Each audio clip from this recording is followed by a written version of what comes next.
Now, for the guys that were here last year, remember I had a friend of mine, in the spring, towards the end of the year, I had a friend of mine come in with the dog. The man was blind, he couldn't see. Special guest. Every once in a while, I want to have a special guest come down. So, you guys remember how we're collecting the toys I mentioned before? We have on-off switches and, stuff that you're just not playing with anymore, right? Are you wondering where they go? Who's taking these things? Are we just going to give them away somewhere? Yeah. Actually, this guy over here in the red, his name is Michael. And his buddies over here, don't know your name, sorry. We'll explain. Okay. Come on. These are the guys that actually are going to take these toys, and they're going to explain exactly what they're going to do. Okay?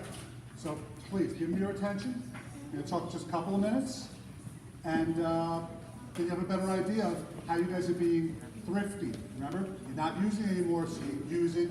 You give it to somebody, use it a different way. Okay? So come on up, guys.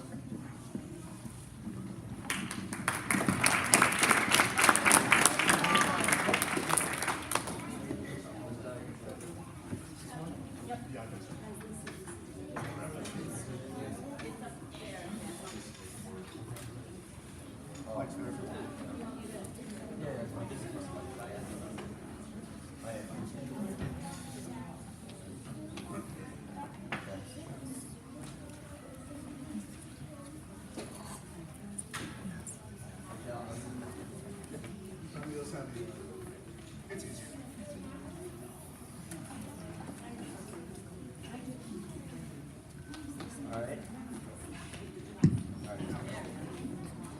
All right, so hello everyone, my name is Michael Despinigaitis. I'm the founder of the Jericho Adapts Toys Initiative, and in this presentation, I wanted to talk to you all about our toys, and then at the end, we're gonna show you a demonstration of some of our toys and how they work. But first, starting out with who we are. Well, we're a group of Jericho High School students who are volunteering our time outside of school, and we are adapting toys for children with special needs. And although we have many goals, our main mission is to make battery toys accessible to all those who need them, and it doesn't matter of their ability levels. And to do this, we are adapting toys, as I mentioned, and what we've done is we've created a website named jerichoadaptstoys.org, where we have created a free lending library of all of our adapted toys for schools that are interested in using them. So pretty much what we're doing is we have all the toys on our website, and a school can request toys, a certain amount, let's say 5, for a period of about a month, and they can use them for their children. And after that period expires, they will return them back to us, and we can introduce new toys for their children. And this is really great because we can allow all these children to play with really different amounts of toys, and we can circulate this around Long Island. We've already started this, and we are in contact with several schools, and we are about to start this, and it's about to go viral soon. All right, so many of you probably don't know what Switch adapted toys are, and here's what we're going to explain. So what they are and how they work. Well, starting with what they are. So first of all, they're battery-operated toys. So they have toys with batteries in them, and that's how they function. And they usually have, let's say, a button, usually in the hand, and you would simply press it to activate them, as you probably saw some of those toys. But also, they may have like a switch that you may have to turn it on and off. And so what we do is we introduce an external switch. So pretty much we just add a wire which attaches to a larger button. And this larger button functions the same as the smaller button which is in the toy already. And this is really great because it allows these children with orthopedic impairments which may not be able to activate the original switch, it allows them to play independently. And because of this, it's really great, and they're allowed to play independently, and they can have the joy and experience how toys work, even if you think they would not be able to activate them regularly. So right here, we're going to show you a video of actually myself adapting a toy, and this is a little bit of an insight of what we do.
All right, so I understand that some of you may not have been able to see what was going on there, so I'll just briefly explain what we did.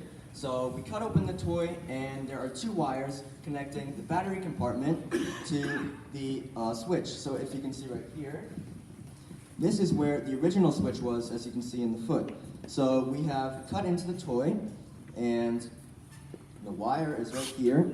So if you maybe saw, we soldered the wires together. So we had to strip them and then solder them, which is basically just heating metal onto the wire to make sure they don't fall apart. So after all this, it connects to the external switch, which is the larger button, as I mentioned before. And so what you can do is you can still press the switch from the original thing.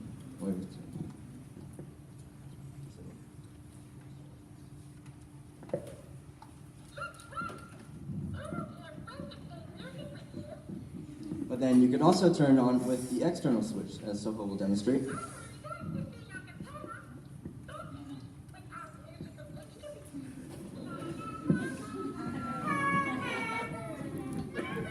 But yeah, as I explained, it's really great because we can allow these children with disabilities to actually play with these toys. And they can use this switch. And the switch, as I mentioned before, you can really position it anywhere around their body where they have enough mobility. So for example, they may not be able to move their body, but they can only move their head. So you could place the switch in the position by their head, and they can lightly move their head to activate it. As you saw, you just gently press the button to turn it on. And also, you can really place it anywhere else around the body, such as by the elbow, the knee, or even the foot to turn on the toy.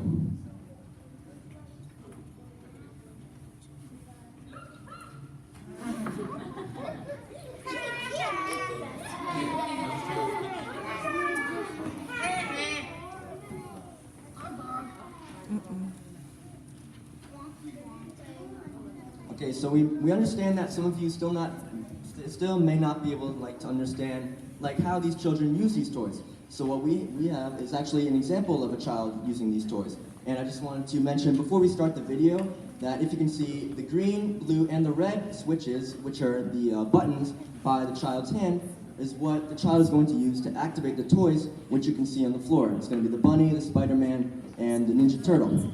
So when the child lightly touches the switch, it'll be able to turn the toy on.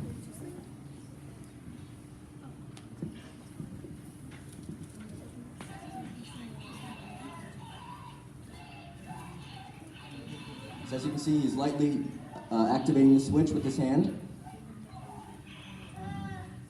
Now he's going to click a different switch.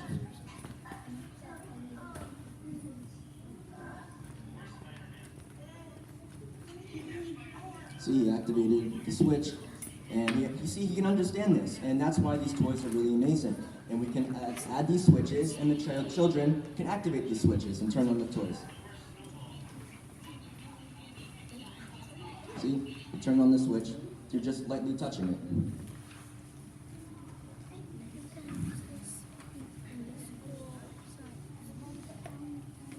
Alright, so that's pretty much it for the presentation. I want to thank you all for the opportunity for allowing myself and my team to present. We really appreciate this, and we also really appreciate your donations for the toys, as this is going to a great cause, and we really thank you all for this. And before we pass around the toys, our demonstrations, we are going to ask if there are any questions about our project. Yes? In the first video you showed us, what would that smoke come from? Oh, that was actually, we're melting the metal, which is you saw the metal that we were putting on. So we have the wires all together, and so in order to make sure that they don't come apart, we heat the metal on there, and it solidifies so they don't fall apart. Yes? But have you got it on YouTube? Oh, well, have we got the video on YouTube? Well, we recorded it on my phone, right? And then we went on the YouTube app and we could upload it. And we actually have our YouTube channel. It's called Jericho Adapts Toys if you want to visit it also. Yay! After the talk, you said you had 5 different schools, right? Well, what schools are there? Well, there are schools with these types of children with disabilities. The names? Yeah. Okay, so one of them is BOCES. It's Nassau. You may not have heard of the names, but I'll just tell you them anyway. There's also a school district in Comac we're working with, and others around around Long Island that we're working with as well. Yes. How do you learn how to do all the code and stuff to make it work? The toys? Well, there are YouTube videos, other YouTube videos of this, and we just thought it was a really great idea to start this up and help these toys and help these children. And because many of these children also don't have don't have actually the toys because there are websites that offer them, but they're really expensive, and some of these children can't afford them. So what we're doing is we're offering them for free to them. And so I learned this from YouTube videos and just trial and error, and that's pretty much what we do. Yeah. Yes.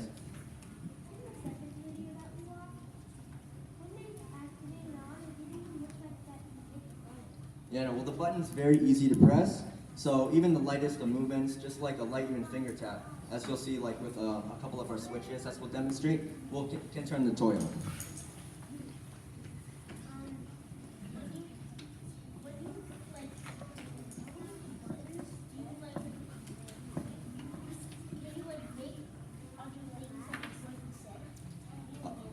Well, it's generally just the same as like activating it with like the switch in the hand. So sometimes you can hit the switch, it'll turn it on and off, or it sometimes may switch to like a different sound effect, but it's just the same thing as if you were to turn it on by pressing the button.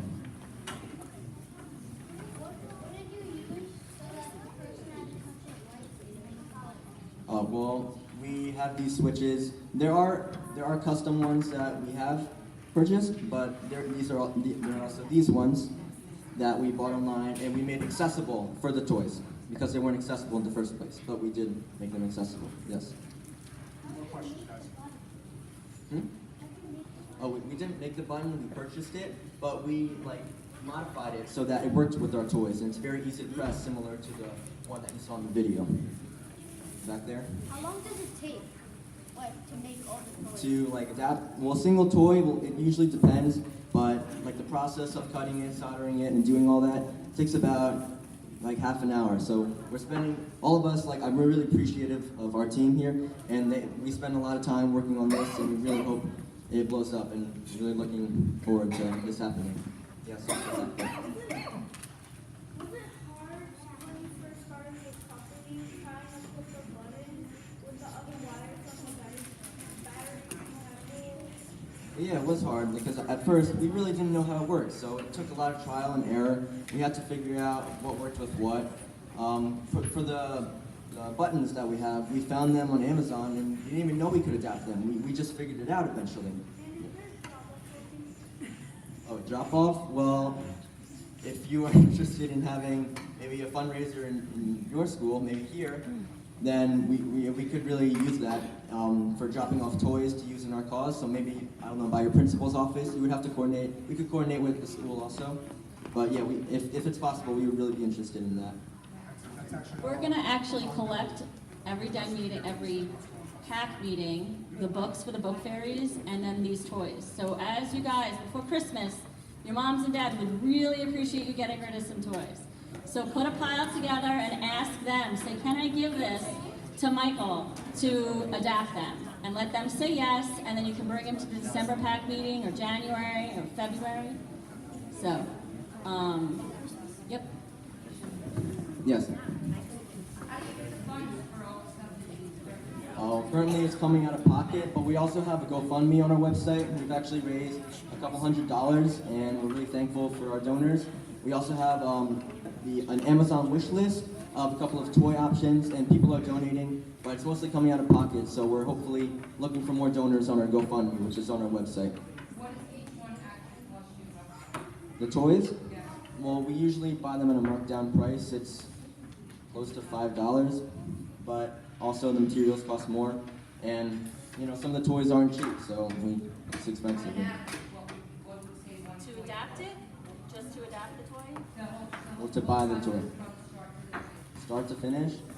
Well, the wires are pretty cheap, but everything else, like the equipment for the soldering, everything, that was quite expensive. So the equipment for the soldering and the basic materials probably cost around probably around $30, but it depends on the toy's price. Maybe possibly more. Depends on the quality of the solder you get. But pretty much it. Back there. How do you make the toys? How do we make? Well, we don't make them, we buy them, but we adapt them, as you saw in the video, so that they work with the bigger button. So, Yes, I want to thank them for coming down and talking. They just started doing this, and they've already made a lot of progress. And we're also going to be collecting batteries. They need AA batteries in addition to the toys. So we'll collect those, and obviously the GoFundMe page, or if anyone wanted to donate money, that'd be fine too. We'll get it to them. But they're going to pass out some of the toys now. So if anyone has any further questions, you guys can ask them when they pass them out. And we'll do this for a few minutes, and then Mike will come back on and tell everyone what we'll do next.